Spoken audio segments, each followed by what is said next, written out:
How are you today? Just got some beetroot juice here. Just thought I'd park the coffee for this morning and get a video done on aero bikes. Now, aero bikes are something that in modern times have really taken off. And they tend to go through phases. At the moment, we've actually got a big push by Cannondale. They've brought out their new Super System 6 and they're claiming that it's the fastest aero bike on the market. I actually have a retro bike right behind me, which is Australian made superbike, which was designed with the Australian Institute of Sport and RMIT. And this one here is their commercial production model, still quite rare, but the original ones were made of carbon in the 90s. Okay, so what is it with all these aero bikes?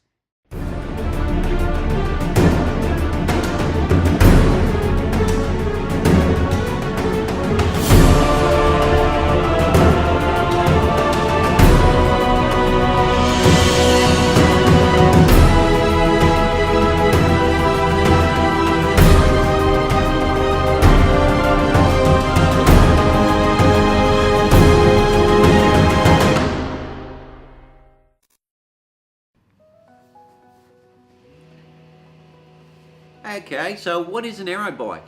Now, an aero bike, we got one right here. This is the Cervelo S5. This is a 2011 model.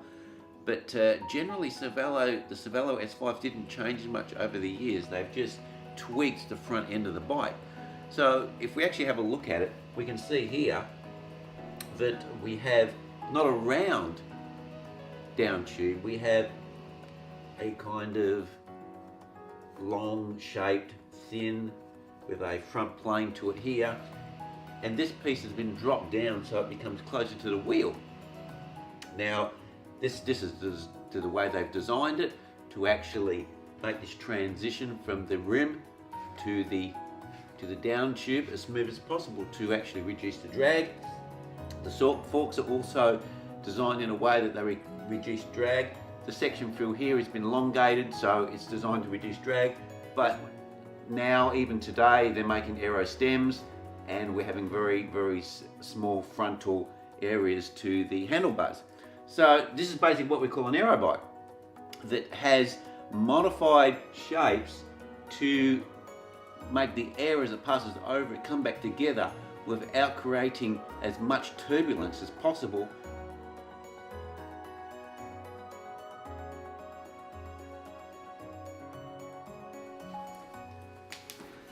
Now here we have a different type of aero bike. This one behind me is the Australian Superbike, which was designed in conjunction with the Australian Institute of Sport and the Royal Melbourne Institute of Technology. And as you can see, it's quite different to the way that the modern bikes are made. It's one-piece type construction here. It's very fat through this section here. It actually doesn't even have any chain stays, and it follows the back wheel very tightly. It does have a big gap here, which is quite unusual, and the original versions actually had the handlebars coming down here, below here, and they also used a technique called the Superman technique, which the UCI banned, and then they eventually actually banned these bikes completely, so they can't make bikes like this anymore. Well, they could, but you can't race them, so we tend to ride what is competitive on the market, and these bikes you can't compete on them, so they basically went out of fashion. So these are the two type of aero bikes. Now, why does this one look so different to the Cervelo? Now the reason for that is because the UCI restricted the design capability of the manufacturers. These bikes here were far more aero because they have one piece. The air can travel across the whole piece before it actually starts to turbulate and causes drag. And this is the key. This is why deep section wheels are also more aero, because the chord length of the rim becomes longer as the wheel gets a deeper dish, so the air doesn't get broken until it's passed over a longer section of the rim. So that's how it works. And these design shapes are typically designed around what they call the NACA standard, which is a NASA standard, and it has a certain aero shape. Now, why that's significant is because the modern day aero bikes can't use this shape effectively because the way the UCI have written the rules and the frames have to be designed. The depth of the sections of the triangle cannot be made in a way that they can be long enough to capture the benefit of the NACA design. So the aerodynamics is actually limited by the UCI.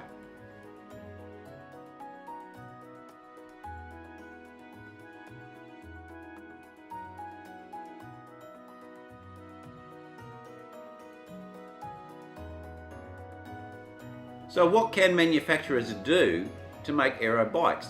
So what they do is they've actually got this other design where they try to mimic the NACA design, but they chop the back off it, and they say that this has some aerodynamic effect, which it does, but it's not as effective as the NACA. So it's a crippled aerodynamic design. They also can change the frontal area of the bike by making it a little bit slimmer. They can actually make the handlebars a little bit more aerodynamic, but they are actually very small differences that they make. Is when you actually look at drag modeling, the drag is basically created by the front objects that hit clean air. All of those things at the back of the bike, like your back brake and your cranksets and your derailleurs and all that, are really having very little effect because the air has already been turbulated, and causing returbulation doesn't create as much drag because you're not moving the air as much as it is when the air is still.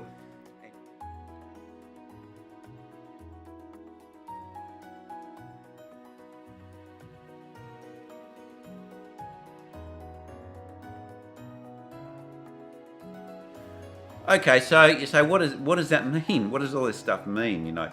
Well, basically what it means is it's that we spend a lot of money on these aero bikes, but in reality, the benefit gains they're giving are actually quite small.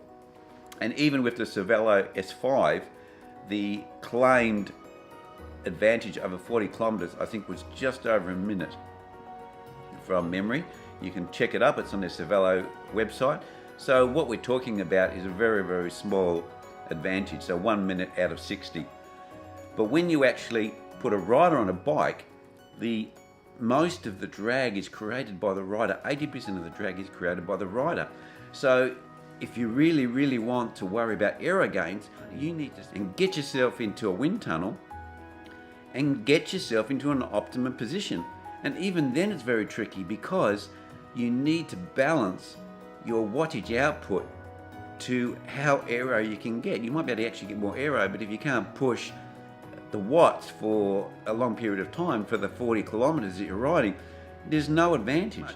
But that's with a person who's in the optimum conditions, with the biggest seat to handlebar drop, with an aero helmet, with probably an aero suit, and all the rest of it, to maximize that time advantage. It's not just the bike.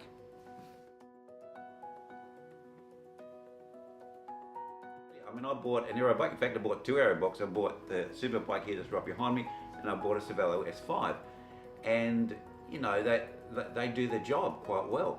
And it might be a mental advantage you have because you're riding an aero bike, and, you know, that helps you. That keeps you, you know, on your bike, keeps you riding, keeps your motivation up, and that's fine. I've got no problem with that. But what I do have a problem with is the exaggerations the manufacturers basically put out there. You know, they talk about, you know, cranksets being designed so they're more aero. They talk about, oh, the derailleur now on the Shimano is more inboard, so it creates less drag.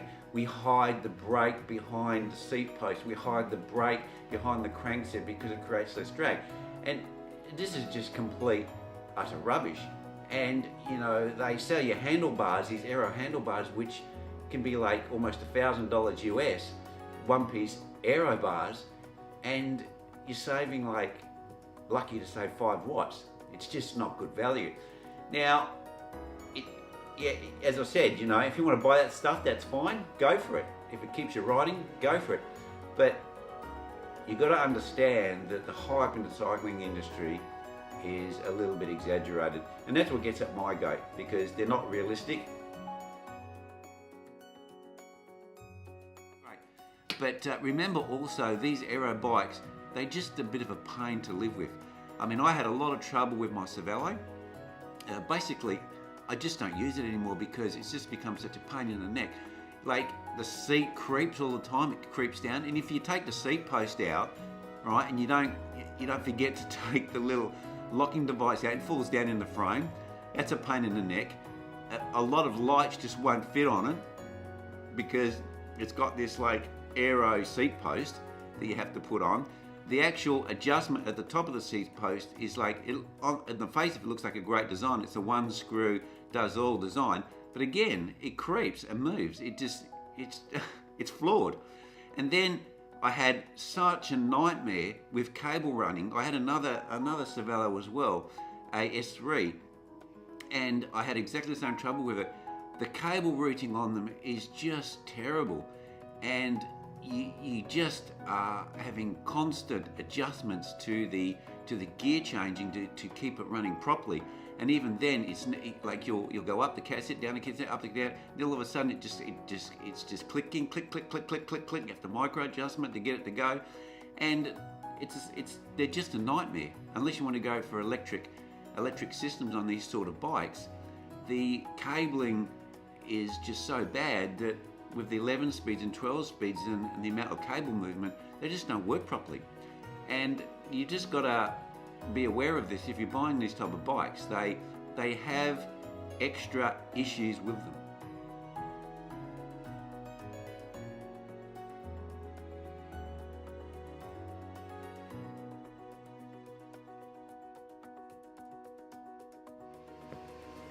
That's all I wanted to say about aero boats, guys, and I hope that clarifies a few things. If you've got any opposing views, leave them down below. If you think your aero bike does go quicker, put your comments down below. If you've done any testing with aero bikes, put your comments down below because I'd love to hear those, especially if you've done controlled tests around the same loop and maintained the same wattage. I really love reading those sorts of controlled studies. I really love those. So if you've done any of that stuff, please drop us a line down below there.